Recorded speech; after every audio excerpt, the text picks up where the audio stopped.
Je ne pensais pas que ce serait ce soir-là, ce soir ordinaire où tout allait basculer. Ce soir où je mourrais. Je m'appelle Alexandre Moreau, j'ai 35 ans. Je vis à Lyon, graphiste de métier chrétien de conviction. Je lisais ma Bible. Je priais. Je servais à l'église. J'aimais Jésus de tout mon cœur. Et oui, j'avais des tatouages. 5 au total. Chacun portait une signification profonde. Une colombe sur mon avant-bras pour la paix. Une couronne sur mon épaule pour me rappeler que je suis fils du roi. Un mot en hébreu sur mes côtes, Hesed, pour parler de l'amour inébranlable de Dieu. Aucun d'eux n'était ésotérique ou vide de sens. Ils faisaient partie de mon témoignage. Mon encre parlait pour ma foi. Quand on me posait la question, je répondais « Dieu regarde le cœur, pas la peau ». Et j'ajoutais « Nous ne vivons plus sous la loi, mais sous la grâce. Ce n'est plus lévitique ». Les gens acquiesçaient. Certains me demandaient même où j'avais fait les dessins. Jamais je n'aurais cru que l'un de ces tatouages pourrait ouvrir une porte que je n'avais pas l'intention d'ouvrir, jusqu'à ce soir-là. Je sortais de la douche. Comme tous les soirs. Je me séchais distraitement quand soudain une douleur fulgurante me saisit la poitrine, comme si une barre de métal se serrait autour de mon torse. Je suis tombé à genoux, mon souffle coupé, mes bras engourdis, et puis... plus rien, noir total, du moins je le croyais, car j'étais toujours conscient. Mais plus dans mon corps. Je me voyais allongé sur le carrelage froid, une main encore agrippée à la serviette, mon téléphone vibrait sur la table de nuit sans réponse. Je n'étais pas effrayé, quelque chose me tirait vers le haut. Une force invisible mais irrésistible. Et puis la lumière. Pas une lumière crue, pas artificielle, une lumière vivante. Elle ne me brûlait pas, elle m'enveloppait. Elle m'attirait comme une maison oubliée que je retrouvais enfin. Je savais que j'étais mort, mais ce n'était pas la fin. C'était le commencement. Le commencement d'une vérité que je n'aurais jamais voulu affronter. Une vérité sur mes tatouages. Une vérité sur ce que je portais sans le savoir. Une vérité que chaque chrétien a besoin d'entendre. Je m'élevais hors du temps, hors du poids, hors de la douleur. Une clarté étrange remplissait mon esprit. Chaque souvenir devenait net, chaque pensée limpide. Et c'est là que je l'ai vu. Il ne venait pas avec fracas. Il ne criait pas. Il était là. Jésus, debout à la lisière de la lumière, vêtu de pureté, majesté et tendresse réunies en une seule présence. Ses yeux étaient comme des océans d'éternité. Et quand il m'a regardé, ce n'était pas à travers moi, c'était en moi. Je ne pouvais pas parler. Je ne pouvais que tomber à genoux. Ou ce qui s'en rapproche dans l'esprit. Il ne m'a pas jugé, il ne m'a pas crié dessus, mais dans ses yeux, il y avait une peine que je ne comprenais pas encore. Et puis, il a parlé. « Tu portes plus que de l'encre, tu portes des marques. » Je restais figé devant lui, pas par peur mais par révérence. Sa présence était comme un miroir, mais un miroir qui ne reflétait pas l'extérieur. Il révélait l'intérieur, chaque recoin de mon âme, chaque intention, chaque compromis que j'avais maquillé en bonnes intentions. Je voulais parler, vraiment. Je voulais dire « Seigneur, mes tatouages sont pour toi, tous. » Je voulais réciter leur signification, la colombe, la couronne, le mot hébreu, mais je n'ai pas eu le temps. Il leva doucement la main, et dans un éclair silencieux, tout ce que je pensais pouvoir expliquer s'est dissous. Je l'ai vu me montrer moi-même, pas mon corps physique, pas mon apparence dans le miroir, non. Il m'a montré ce que je portais dans le domaine spirituel. C'était comme voir mon âme m'émarquer. Il y avait des motifs, des empreintes, certaines brillaient doucement, d'autres pulsaient, comme si elles dérangeaient l'ordre du royaume. Et une en particulier, une toute petite, brûlait, littéralement. Elle était sur ma cheville. Juste un petit symbole abstrait, un truc stylisé que j'avais trouvé sur un site d'inspiration graphique. À l'époque, je m'étais dit c'est joli, un peu mystique, original. Rien de mal, pensais-je.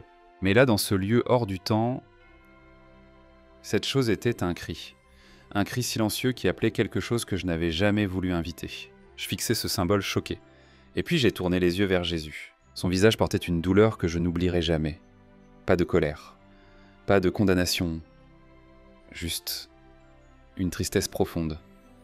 Une tristesse pleine d'amour. Mon peuple ne comprend pas le poids de ce qu'il porte. Il se marque pour se souvenir, mais certaines marques invitent des alliances qu'ils n'ont jamais faites avec moi. Ces paroles ont transpercé mon âme. Je me suis effondré à l'intérieur. J'avais cru bien faire. Je voulais honorer Dieu, je voulais qu'on sache à qui j'appartenais. Mais j'avais oublié de demander à celui à qui j'appartenais ce qu'il en pensait vraiment. J'ai senti mes pensées se débattre. Une part de moi voulait se justifier, dire « Mais Seigneur, j'ignorais, je ne savais pas ». Une autre part savait que l'ignorance n'annule pas l'impact spirituel. Et là, il m'a montré quelque chose d'encore plus étrange. Il a tendu la main, non pas vers moi, mais vers l'espace autour de moi. Et soudain, j'ai vu mes tatouages d'une autre manière. Ils n'étaient plus faits d'encre, ils vibraient. Certains émettaient une lumière douce, d'autres des distorsions. Le mot hébreu « hesed » que j'avais cru noble semblait flou comme contaminé. Jésus m'a révélé que j'avais pris cette typographie depuis un site mystique, un lieu chargé spirituellement, même si je ne m'en étais jamais rendu compte. L'intention ne vaut pas la révélation. Ce qui semble inoffensif sur terre peut porter un poids dans l'esprit. Je tremblais. Pas de peur physique, mais de prise de conscience. Chacun de mes tatouages avait été une déclaration, mais je ne savais pas à qui je m'adressais vraiment. Je voulais honorer Dieu, mais dans certains cas, j'avais signé des accords invisibles sans m'en rendre compte. Et puis, il m'a montré les autres, des croyants, des chrétiens comme moi, qui portaient aussi des marques, des croix, des versets, des lions, des anges. Mais dans le monde invisible, certains de ces symboles vibraient au mauvais diapason. Un lion, qui ressemblait à une ancienne insigne tribal liée à des serments de sang. Un serpent stylisé, qui s'enroulait dans le domaine spirituel chaque fois que sa porteuse levait les mains pour louer Dieu. Des mots hébraïques, extraits de sources ésotériques, des dates, alignés avec des constellations païennes. Et moi aussi j'en faisais partie. Je murmurais brisé, Seigneur, je n'ai jamais voulu ça. Il m'avait regardé avec une tendresse que je ne méritais pas. Tu ne savais pas, mais je suis venu pour te montrer. Pas pour te condamner, mais pour te réveiller. Et à cet instant, j'ai compris que sa douleur n'était pas contre moi, elle était pour moi, parce qu'il m'aimait assez pour me montrer ce que j'avais invité, et assez pour me guider vers autre chose, quelque chose de plus grand, quelque chose d'éternel. Je pensais avoir tout vu, et pourtant ce n'était que le début. Jésus s'est tourné vers moi, et d'un simple regard, tout l'environnement a changé. La lumière douce est devenue mouvante, presque liquide. Nous avons traversé un voile invisible, et d'un coup je me suis retrouvé dans un lieu que je n'ai pas les mots pour décrire. Ce n'était ni ciel ni terre, c'était mémoire, histoire, vérité vivante. Le temps ne s'écoulait pas. Il vibrait. Des couches entières de réalité passaient devant mes yeux comme des vagues d'esprit de passé d'éternité, et Jésus me dit, sans que ses lèvres bougent, « Je dois te montrer ce que signifient les marques dans mon royaume. » Alors mes yeux, pas les yeux de chair, mais ceux de l'âme se sont ouverts. Je vis l'origine, le tout début, le jardin, Adam, Ève. Ils marchaient dans une lumière pure, nue, mais sans honte. Ils étaient revêtus, mais pas par des vêtements. Leur corps ne portait pas d'encre ni de symbole. Leur âme rayonnait. Ils étaient marqués, pas à l'extérieur, mais de l'intérieur. La gloire du Père brillait depuis leur être, une lumière qui n'avait pas besoin d'encre ni d'aiguille. Elle était leur vêtement. Mais ensuite, la faille. Le péché entra comme une ombre dans un miroir parfait, et ce qui était clair devint flou. La lumière se rétracta, la gloire se perdit. Et pour la première fois, l'homme regarda vers l'extérieur, la peau, la surface, il chercha à se couvrir. C'est là que tout a changé. Les marques commencèrent. Je vis Caïn accablé par la culpabilité d'avoir tué son frère, et Dieu le marque, pas pour le rejeter, mais pour le protéger. Une marque spirituelle. Une trace de justice et de miséricorde à la fois. Puis les générations défilèrent. Je vis les peuples païens, des tribus anciennes gravant des symboles sur leur chair pour appeler des esprits, des prêtres égyptiens tatoués de signes pour communiquer avec les morts, les Cananéens marquant leurs enfants de sang en offrande à des dieux sombres, les Romains marquant les esclaves au fer rouge, signe d'appartenance, de propriété, et enfin, Israël, le peuple que Dieu choisit. Mais pas pour le tatouer. Non, il leur donna une autre marque à la consécration, la sainteté, l'appartenance intérieure. Je vis Moïse recevoir les commandements, le feu du Sinaï, et parmi les lois, une parole en flamme. Lévitique 19-28. Vous ne ferez pas d'incision dans votre chair pour un mort, et vous ne vous ferez pas de tatouage. Je suis l'Éternel. Je frissonnais. C'était si clair. Je l'avais toujours pris pour une loi ancienne sans portée aujourd'hui. Je l'avais classé parmi les choses dépassées de l'Ancien Testament. Mais là, ce n'était pas une règle, c'était une révélation. Dieu ne parlait pas d'apparence, il parlait d'identité, de propriété. De qui a le droit de te marquer? Tu n'es pas comme les nations, tu es à moi. Mon peuple ne se définit pas par des symboles extérieurs, mais par mon esprit qui habite en eux. Et je vis les prêtres dans le temple. Aucun n'était tatoué, aucun ne portait d'ornements gravés, ils étaient marqués par l'huile, par la présence, par le feu de la sainteté. Je vis les prophètes, ils portaient du feu dans les os, pas de l'encre sur la peau. Je vis les apôtres, leur corps marqué, oui, mais par la persécution, par les chaînes, par les cicatrices du service. Et j'ai compris que le royaume de Dieu ne marquait pas les corps comme le monde le fait. Il marque l'intérieur. Il grave l'éternel sur l'âme, pas le temporaire sur la peau. Alors je me suis souvenu de mes propres mots, quand je disais « mes tatouages parlent de ma foi ».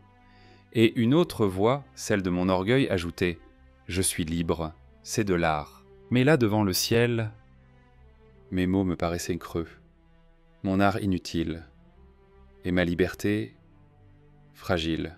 Beaucoup portant des marques au nom de leur foi, mais ils ne m'ont jamais demandé mon avis. Cette phrase m'a transpercé, car c'était vrai. Jamais je ne l'avais consulté. J'avais demandé à mes amis, à mes pasteurs, aux tendances Instagram, mais pas à lui. Je choisis, j'ancre, je publie, et je dis c'est pour Dieu. Mais en vérité, ce n'était que pour moi. Et maintenant, dans cet endroit où rien n'est caché, je ne pouvais plus mentir, même pas à moi-même. Je m'agenouillais devant Jésus, silencieux, éclaté. Et pourtant, je sentais qu'il ne me rejetait pas, il me montrait. Il m'éduquait, il m'aimait assez pour me corriger. Et pour la première fois, je compris ce que cela voulait dire d'être mis à part, non pas dans le regard des autres, mais dans le regard du ciel. Je croyais que le pire était derrière moi, que comprendre l'histoire des marques suffirait. Mais Jésus n'avait pas terminé. Il me regarda avec une intensité douce, puis leva sa main vers l'espace autour de nous. Tout changea à nouveau. La lumière chaleureuse laissa place à une autre dimension. Pas sombre, mais nue. Exposée. Le genre de lieu où rien ne peut être caché, où tout est vu comme il est vraiment. Maintenant, tu dois voir ce que l'ennemi voit. Et c'est ce que j'ai vu, m'a brisé. Le monde autour de nous s'est ouvert. Je voyais des villes, des rues, des maisons, des églises, des croyants, des chrétiens fervents qui priaient, qui chantaient, qui servaient. Mais sur certains d'entre eux, leurs tatouages brillaient, d'un éclat que je n'avais jamais remarqué auparavant. Pas de lumière divine, mais une vibration désaccordée, une fréquence qui n'appartenait pas au royaume. Certains scintillaient avec confusion, d'autres pulsaient avec orgueil, et quelques-uns émettaient une tristesse si profonde qu'on aurait cru entendre leur âme pleurer. Et puis je les ai vus, des ombres, pas des monstres, pas des démons comme dans les films, non, des entités anciennes, intelligentes, silencieuses, précises, légales. Elles ne possédaient pas les gens, mais elles se tenaient près d'eux, comme des invités invisibles qui n'avaient jamais été renvoyés, attachés à ces marques, comme si ces tatouages étaient des autorisations, des permis silencieux, des ouvertures. Elles ne forçaient rien, elles attendaient, patientes, subtiles, nourries par l'ignorance et le symbolisme vide. Je vis un jeune homme, un lion tatoué sur sa poitrine. Il m'avait rappelé la tribu de Juda, le courage. Mais dans le monde spirituel, cette image vibrait différemment. C'était un ancien emblème tribal, relié à des pactes de sang, des rituels païens, qui avait laissé une porte ouverte dans sa lignée. Je vis une femme, une croix sur sa nuque, élégante, simple. Mais ce n'était pas une croix chrétienne, c'était une variation issue d'un courant mystique du XIXe siècle. Chaque fois qu'elle priait, l'ombre derrière elle se moquait doucement, tordant la prière, atténuant la foi. Et une autre, une fille de 20 ans, un serpent stylisé sur son avant-bras. Elle pensait que c'était cool, un symbole d'évolution, de transformation. Mais chaque fois qu'elle levait les mains pour adorer, le serpent s'enroulait dans le domaine spirituel comme pour empêcher l'élévation. J'étais horrifié, je murmurais à Jésus « Mais ils t'aiment, ils ne savent pas ». Il me répondit Sa voix était calme mais remplie de douleur. Mon peuple périt par manque de connaissance. Toutes les marques ne portent pas des malédictions, mais certaines portent des alliances. Ce mot « alliance » me frappa au cœur. Car une alliance, ce n'est pas seulement un symbole, c'est une connexion, un lien, une continuité. Et dans le monde spirituel, les alliances sont réelles, même si elles sont faites par ignorance. Je vis ensuite quelque chose de bien plus grave. Des influenceurs, des croyants connus, des pages chrétiennes avec des milliers d'abonnés, ils montraient leurs tatouages de foi, versets bibliques, croix-lettres hébraïques. Mais certains d'entre eux provenaient de doctrines déformées, de sources douteuses, ou pire, d'origines spirituelles compromises. Et leurs followers les imitaient. Des milliers de jeunes croyant suivre Jésus se faisaient tatouer les mêmes symboles, sans savoir ce qu'ils signifiaient vraiment dans le monde invisible. Ils pensent que c'est de l'art, mais le ciel y voit un accord. Je ne pouvais plus respirer, je tombais à genoux. Je pensais à mes propres tatouages. Mon petit symbole abstrait sur la cheville, celui qui brûlait dans l'esprit. Je n'en connaissais même plus la signification. Je l'avais vu sur Pinterest. J'aimais son design. Et c'est tout. Mais là, Jésus me montra son origine. C'était un ancien sigil, utilisé dans des rites païens pour déclarer l'indépendance spirituelle, le refus de l'autorité divine, le culte du soi. Et moi, je l'avais gravé sur ma peau. Sans le savoir, j'avais signé un accord de rébellion, et cette signature même inconsciente résonnait dans le domaine spirituel, comme un écho qui ne mourrait jamais. Tu n'es pas défini par tes erreurs, mais tu ne peux pas les ignorer. Je ne suis pas venu pour effacer ton passé, mais pour le racheter. Je ne savais plus comment me tenir. Mon âme était à nu, mon cœur retourné, j'étais écrasé sous le poids de tout ce que je venais de voir. Pas accablé par la colère divine, non, mais submergé par une douleur que je n'avais jamais ressentie avant la douleur d'avoir blessé celui que j'aimais sans m'en rendre compte. Je murmurais « Seigneur, j'aurais dû te demander, j'aurais dû t'écouter. J'ai tatoué des choses que je ne comprenais pas. Je croyais bien faire. Je croyais que c'était pour toi. » Ma voix se brisa. Jésus s'approcha lentement, majestueusement, et pourtant tout en lui exprimait la douceur. Il leva la main au-dessus de ma poitrine. Il ne me toucha pas. Mais je sentis une chaleur sainte pénétrer dans mon esprit comme une vague de lumière traversant chaque recoin de mon être. Une chaleur qui ne brûlait pas, qui purifiait.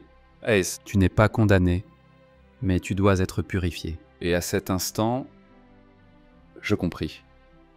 Il ne m'appelait pas à l'effacement, pas à la honte, mais à la transformation. Il plaça sa main au-dessus de l'un de mes tatouages, le plus petit, celui qui brûlait dans l'esprit depuis le début, celui que j'avais pris sur un coup de tête sans me renseigner. Ce sigil de rébellion que je n'avais jamais su nommer, et quelque chose d'inimaginable se produisit. Le symbole ne disparut pas, il changea. Sa fréquence, sa vibration, son empreinte spirituelle, tout fut transformé. Ce qui vibrait dans la rébellion résonnait maintenant dans la rédemption. Ce qui brûlait comme une accusation brillait comme un témoignage. Il était toujours là, mais il ne portait plus la même voix. Je regardais Jésus abasourdi. « Tu l'as changé, en murmurai-je. » Parce que tu l'as apporté à la lumière, je peux maintenant l'utiliser. Je tombais en larmes. Pas de honte, pas de peur, mais de soulagement, de gratitude profonde, car dans ce royaume, Jésus ne détruit pas ce qu'on a mal commencé, il le rachète. Il ne gomme pas nos erreurs comme un juge, il les transforme comme un père. Et à ce moment-là, je compris pourquoi j'étais encore là, pourquoi j'étais revenu, pourquoi je n'avais pas été laissé à mes ignorances. Ce n'était pas juste pour moi, c'était pour eux, pour tous ceux qui, comme moi, avaient marqué leur peau, avec sincérité, mais sans révélation. Pour ceux qui croyaient un bien faire, mais qui n'avaient jamais demandé à Dieu son avis. Jésus m'a ensuite montré d'autres tatouages que je portais. La colombe, le mot Hesed, la couronne.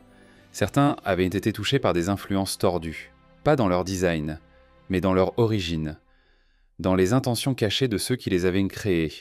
Certains de ces dessins provenaient de mouvements mystiques ou ésotériques que je n'avais jamais identifiés. Et pourtant, je les avais mis sur ma peau. Mais encore une fois, Jésus ne m'a pas accusé, il n'a pas crié. Il a juste tendu sa main une à une au-dessus de chaque marque, et chaque fois je sentais une chaleur pénétrer. Pas une chaleur douloureuse, une chaleur qui purifie, qui sanctifie. C'est là que j'ai compris Ce n'est pas l'encre qui définit la gravité d'une marque, c'est l'esprit qui l'a inspirée, et surtout, c'est la lumière dans laquelle elle est ou non placée. Je me suis mis à genoux, les mains levées. « Seigneur, si tu peux utiliser ce que j'ai gravé, utilise-le. Je ne veux plus cacher. Je ne veux plus défendre. Je te donne tout. » Et là, il sourit. Ce sourire, je ne l'oublierai jamais. Un sourire qui disait « Je t'ai toujours aimé, même dans ton ignorance. » Et puis, il me dit « Et... Tu n'as pas été sauvé pour être stérile. Tu seras une voix pour ceux qui ne savent pas encore. » Je pleurais encore. Mais cette fois, mes larmes n'étaient plus lourdes, elles étaient légères, libératrices. Je regardais mes bras, ma peau, mes marques. Elles étaient là, toujours visibles, mais ce n'était plus des ornements, ce n'était plus des affirmations identitaires.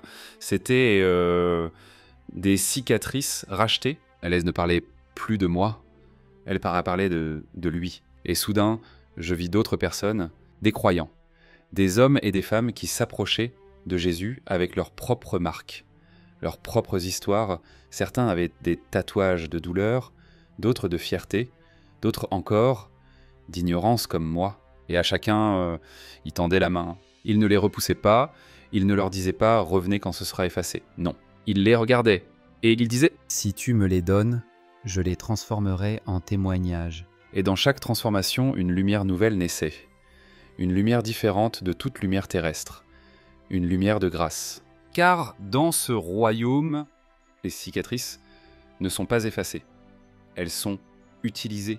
Et moi, je n'étais plus un homme marqué. Je pensais avoir atteint le sommet de la révélation, mais Jésus avait encore plus à me montrer. Il tendit la main, et aussitôt l'environnement changea une fois de plus. Ce n'était plus le voile de l'histoire, ni la réalité du monde spirituel. C'était autre chose. Un lieu que je ne saurais situer. Pas une salle, pas un paysage. Plutôt une dimension d'éternité. Là où les choses cachées deviennent visibles. Là où le royaume se manifeste sans filtre. Et ce que j'y ai vu m'a coupé le souffle. Des gens, des croyants, certains que je connaissais, d'autres que je ne reconnaissais pas, mais tous brillaient. Pas leur peau, pas leurs vêtements, leur être, leur esprit, leur âme entière vibrait d'une lumière impossible à décrire. Et pourtant, aucun n'était tatoué. Aucun n'avait d'encre sur la peau, mais ils étaient marqués par le ciel. Je vis une femme âgée, frêle, presque invisible dans le monde naturel, mais dans ce lieu, elle était une colonne de feu, et quand elle se mettait à genoux, des ténèbres fuyaient autour d'elle. Celle-ci porte la marque de l'intercession. Puis un homme, silencieux, d'apparence ordinaire, ouvrier sans reconnaissance, mais dans cette dimension, son nom résonnait comme un tonnerre silencieux. Chaque fois qu'il obéissait dans le secret, une vague de lumière parcourait l'atmosphère. Lui porte la marque de la soumission. Puis une jeune femme, belle, rayonnante, mais surtout pure, pas dans la perfection, mais dans l'offrande. Je vis des tentations venir vers elle et rebondir comme sur une barrière invisible. Elle porte la marque de la sainteté. Et là, tout devint clair. Ces marques n'étaient pas choisies, elles étaient reçues. Pas par volonté humaine, mais par transformation divine. Aucune de ces personnes ne s'était dit « je veux ce genre de marque ». Elles avaient juste tout donné, et le ciel avait répondu. Elles n'étaient pas définies par des symboles, mais par leur obéissance. Je compris alors pourquoi mes tatouages ne m'avaient jamais protégé. Pourquoi leur symbolique, aussi spirituelle soit-elle, n'avait pas suffi. Parce qu'ils venaient de moi. De mon désir de représenter Dieu sans lui demander la permission, alors que ces marques-là ne venaient pas de l'homme, elles venaient de lui. Je me suis retourné vers Jésus, les larmes aux yeux. Je dis, est-ce que je peux moi aussi être marqué par toi? Il s'approcha, posément, comme un père qui s'assied à côté de son enfant, et il répondit sans que sa voix ne vienne du dehors, mais du dedans.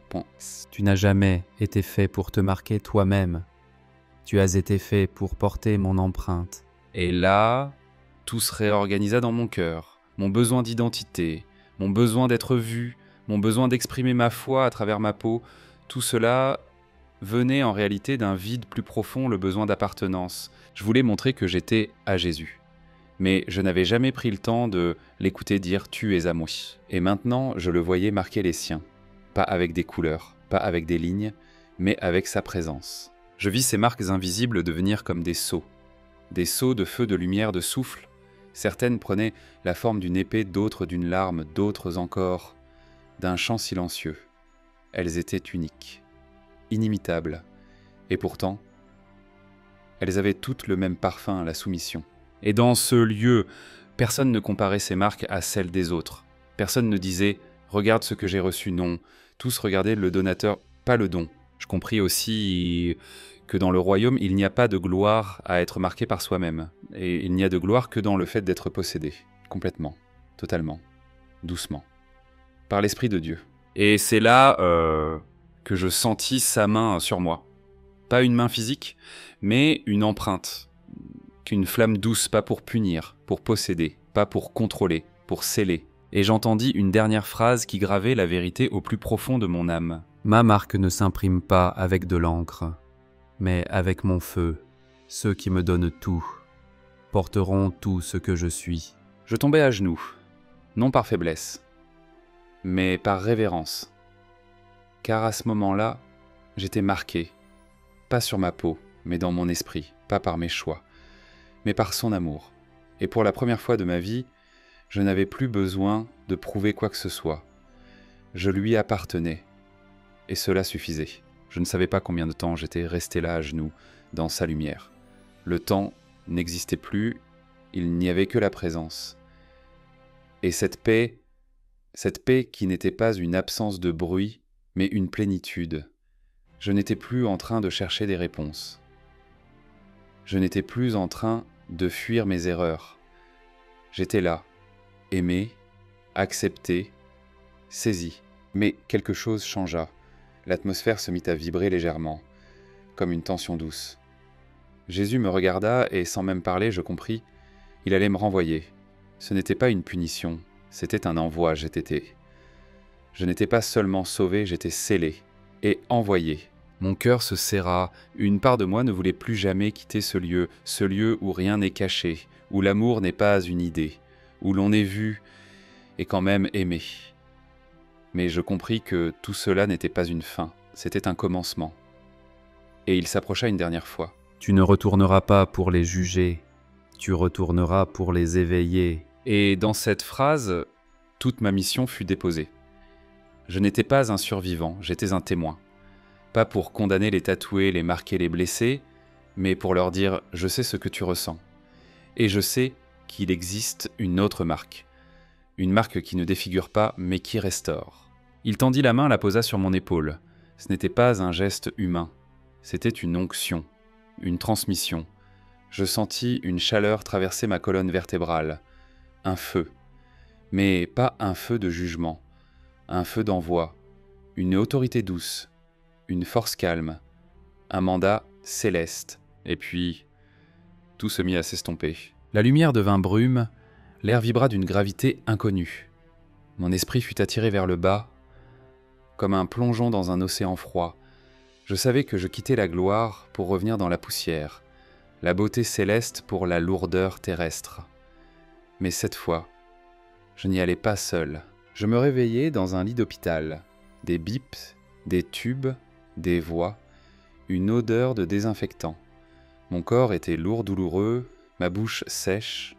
Mon cœur battait à nouveau, mais pas comme avant, ce n'était pas seulement la vie biologique qui était revenue, c'était une vie nouvelle, une mission vivante. Les médecins parlaient d'un arrêt cardiaque brutal, d'une chance de survie faible, d'un miracle. Ils ne comprenaient, ils ne parlent. Et je ne savais pas comment l'expliquer.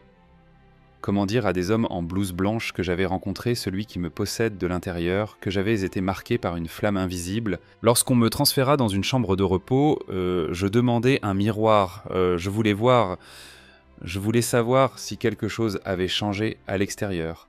Et là, je vis mon visage, mon regard, ma peau, mes tatouages. Rien n'avait changé. Et pourtant tout avait changé. Je ne les voyais plus comme avant, ce n'étaient plus des affirmations, ce n'étaient plus des déclarations d'identité, c'étaient des souvenirs, des témoins d'un passé désormais soumis, des cicatrices désormais scellées, des marques que le ciel avait reprises pour en faire des clés. Et puis j'ai pensé à tous ceux qui, comme moi, portent des signes sans savoir ce qu'ils signifient vraiment, à tous ceux qui, sans mauvaise intention, ont signé quelque chose dans l'invisible, à tous ceux qui, en pensant parler de Dieu, ont ouvert des portes qu'ils n'avaient pas l'intention d'ouvrir. Et mon cœur s'est brisé pour eux, pas dans le jugement, dans l'amour, dans le zèle, car je ne pouvais pas rester silencieux, je ne pouvais pas garder cette révélation pour moi, j'avais vu. J'avais entendu, j'avais été marqué, et maintenant je devais parler. Je suis sorti de l'hôpital quelques jours plus tard, physiquement affaibli mais spirituellement affûté comme jamais. Chaque conversation devenait une opportunité. Chaque tatouage que je voyais sur les autres devenait une porte. Non pour attaquer, mais pour questionner, pour semer, pour éveiller. Je ne disais plus « Ah oui, j'ai aussi des tatouages ». Je disais, tu sais que ces marques parlent dans un autre monde, que certaines choses qu'on croit symboliques sont en réalité spirituelles, que ce qu'on porte sur la peau, l'ennemi peut aussi le lire et que parfois Dieu veut réécrire ton histoire, pas avec de l'encre, mais avec sa propre flamme. Et les gens écoutaient. Certains se moquaient, mais d'autres pleuraient, d'autres demandaient « Et moi, est-ce qu'il est trop tard ?» Et je leur disais ce qu'il m'avait dit. Si tu me les donnes, je les transformerai en témoignages. Et je voyais leurs yeux changer, leur esprit s'ouvrir, et je savais que j'étais à ma place. Je n'étais pas revenu pour prêcher contre les tatouages, je suis revenu pour prêcher celui qui peut transformer n'importe quelle marque en témoignage vivant, pour parler de celui qui ne cherche pas une peau parfaite, mais un cœur brisé et prêt à être marqué par lui. Je suis revenu pour dire au monde vous êtes déjà marqué, par le Créateur lui-même. N'échangez pas sa marque pour une autre, pas par ignorance, pas par mode, pas par imitation. Demandez-lui. Il parle, il répond, il transforme. Et moi je suis vivant, pas juste biologiquement, mais éternellement. Car maintenant, je porte un sceau que l'enfer redoute et que le ciel a écrit. Je suis revenu, et je suis en mission. Tu n'es pas défini par ce que tu portes sur ta peau, mais par celui à qui tu appartiens. Cette histoire ne parle pas d'encre, elle parle d'identité. Elle parle d'un Dieu qui voit au-delà des apparences, qui ne condamne pas mais qui rachète, qui ne veut pas simplement que tu portes son nom, mais que tu lui donnes ton cœur. Alors avant de te marquer, demande-lui. Avant de suivre la tendance, cherche sa voie. Car ce que tu portes dans le monde visible peut avoir une résonance dans l'invisible. Et lui, il désire te marquer de sa lumière. Si cette vidéo t'a parlé, abonne-toi à cette chaîne, laisse un commentaire, partage-la à quelqu'un qui a besoin d'entendre ce message. Tu n'es pas seul, le ciel parle encore. Et souviens-toi, Dieu ne cherche pas une peau parfaite, il cherche un cœur qui se rend.